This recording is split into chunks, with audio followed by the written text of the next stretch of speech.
everybody, welcome back to my channel. Mia here. I hope you are all having a wonderful week so far, and today's video I would like to discuss with you my thoughts and opinion in regards to The Beginning of the World in the Middle of the Night by Jen Campbell. I'm sure most of you are familiarized with who Jen Campbell is. She is a wonderful booktuber, she is a writer, she is very talented. I absolutely adore her channel. I've been following her since before I even opened my own booktube channel, so it's been quite a while. She is responsible for the majority of the books on my TBR and on my wish list.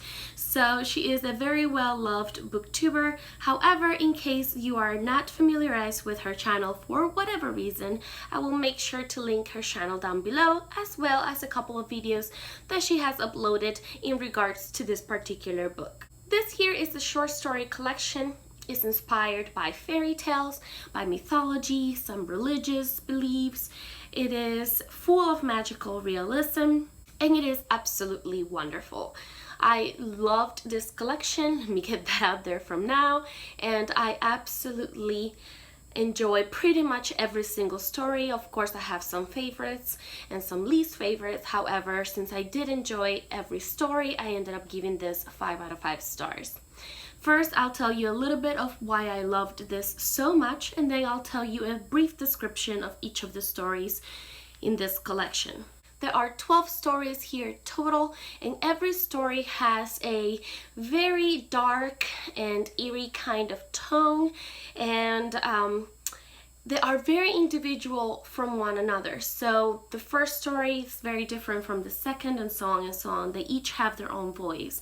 However, you do see an essence of Jen throughout the entire collection, and you can tell just how much work she put into it and how personal this collection is when it comes to her, which I really enjoyed.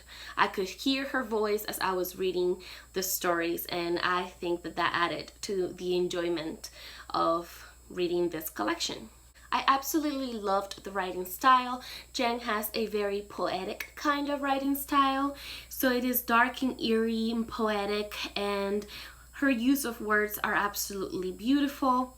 Also, I really enjoy how she includes the magical realism and the fairy tale inspiration into the story in a way that it just flows just so fluidly and constantly, and it just is so seamlessly. You don't really notice when she's doing this additions to her story, so it feels very smooth and easy to read, which I personally really did enjoy.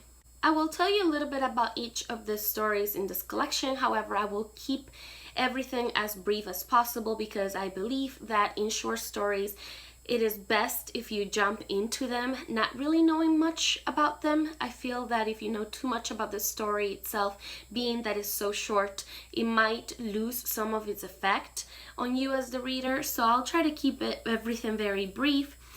I do believe that all of the stories can be interpreted in many different ways, so I really think the reader can gather their own meaning for each of the stories. So the first story is called Animals, and as you can see, each story begins with the title of the story and a small illustration in relation to that story.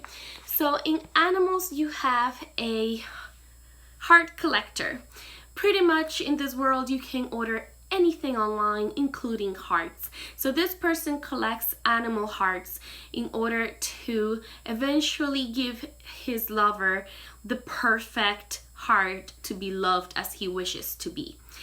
That's all I'll say about that one. I thought it was beautiful. Definitely one of my favorite ones. One of the ones that I remember best. The second story is called Jacob, and that was another favorite for me. Jacob is about a young boy who sends a letter to the Weather Channel lady where he pretty much pours his heart out, and he is asking her also for advice because he's quite concerned about his older sister who has recently changed her name because she wants to be someone else. The third story is called Plum Pie, Zombie Green, Yellow Bee, Purple Monster. And it's pretty much about a group of flowers in a garden who are talking amongst each other and trying to decide how to send a message to Lily, their friend who's no longer there. The fourth story is called In the Dark, and this pretty much is about a man who walks into this women's house in the middle of the night without any explanation in her reaction to what is happening. The fifth story in this collection is called Margaret and Mary and the End of the World. This story is pretty much about a woman who, as a child, was made believe that there was something wrong with her weight and the circumstances of that. The sixth story is called Little Deaths and is a very, very short one, and it's pretty much about a town that's full of ghosts and people who collect these ghosts. And that's all I'll say about that one. Then you have the title story, The Beginning of the World in the Middle of the Night, and this is another favorite of mine. It's pretty much a dialect between this couple who in the middle of the night start discussing the beginning of the world. Pretty much. So they're each giving individual scenarios as to how the world might have started. It's very beautiful. I absolutely loved it. One of my most favorites in this collection. The eighth story in this collection is called Pebbles. It's about a young couple in a bizarre kind of date and their conversation about different topics. The ninth story is titled Aunt Levy's Coffin Hotel, and it is also one of my favorites. It's pretty much about this hotel in this haunted island kind of place where people go to experience what it would be like to sleep in a coffin, and it's fantastic. I really loved that one as well. The 10th story is called Sea Devils, and it's pretty much about two friends killing crabs and their friendship. The 11th story in this collection is called Human Satellites. This story is extremely short. It's pretty much just about a small planet, but there's another meaning to the story as well. I don't really know what to say about this one just because it's so short, so I'll leave it at that. And the very last story is called Bright Hearts. This story is pretty much about a mermaid who is on display in the local aquarium and the young lady who assists her and works there. So those are all of the stories in this collection. Like I said before, loved this collection so very much. I really do hope that Jen ends up writing many more short stories because I feel that she is amazing at writing short stories and I just really enjoy her style and everything about the stories. Like I said, I had some favorites, some least favorites, but all of the stories were enjoyable. And I couldn't recommend this more. Of course, like I said, it is fairy tale inspired as well as mythology inspired, and it has a lot of magical realism. So if those are not things that you personally enjoy, this might not be the kind of story for you.